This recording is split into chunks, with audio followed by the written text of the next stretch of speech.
I heard that advice quite a bit. They say, how do you find a mentor if I don't know anyone who's who's an entrepreneur? I don't know anyone who has built a tech company or built a healthcare company or built a whatever company, right? How do I find someone to teach me how to do this stuff? Like, no one in my circle knows these things. And I said, my answer to that is twofold. First, not every mentor you don't need every mentor to be someone you know personally in your day-to-day life that you can have a coffee with. Are those mentors great and valuable and helpful and comfortable? Certainly. But I can't remember where I heard it from, but it was basically this idea that you have a mentor from afar that you can go and look to, right? So like in my case, at the very beginning, it was Elon Musk. I read a lot about him. I learned how he did things. And so he was someone that I sort of aspired to emulate in a lot of ways.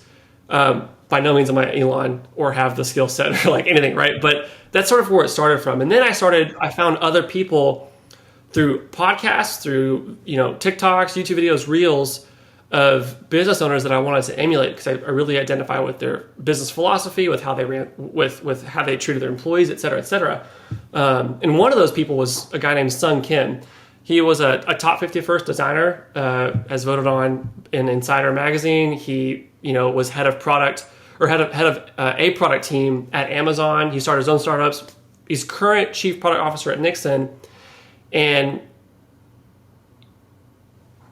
it was insane to me because I found him through a TikTok randomly. He just popped in my feed and he was basically going over his life. And he said, hey, if any of you are curious how to enter the tech industry or enter entrepreneurship or enter being a product, person or whatever, feel free to reach out to me and I'm happy to help. And this guy had, I think at the time, maybe a few 100,000 followers. Like he wasn't nobody. And so, I reached out to him on a whim and he responded back and basically now to sort of make a long story short, we're now really close friends, but, I sent it basically a cold DM off of his video and I didn't expect to hear back. And I'm not going to say that every person you reach out to on a cold DM is going to respond back to you. 9 times out of 10, they're not going to, but it's still worth you sending that DM out or that LinkedIn message or that email. And because you never know if they might say yes. If they say yes, then you now have a way to learn from. I've heard actually like Gary Vee has said that something kind of similar to that in the past as well. That there are ways that you can kind of go about that where it's not just the first interaction that you have with somebody who maybe you want to be a mentor, maybe you want to just have that further connection with from a business standpoint. Mm-hmm.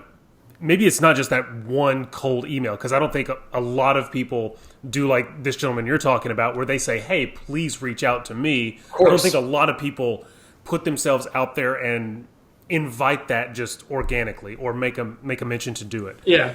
But he was saying, start by doing some of those things, like some of the things that they like. If they post something, like it and comment on it.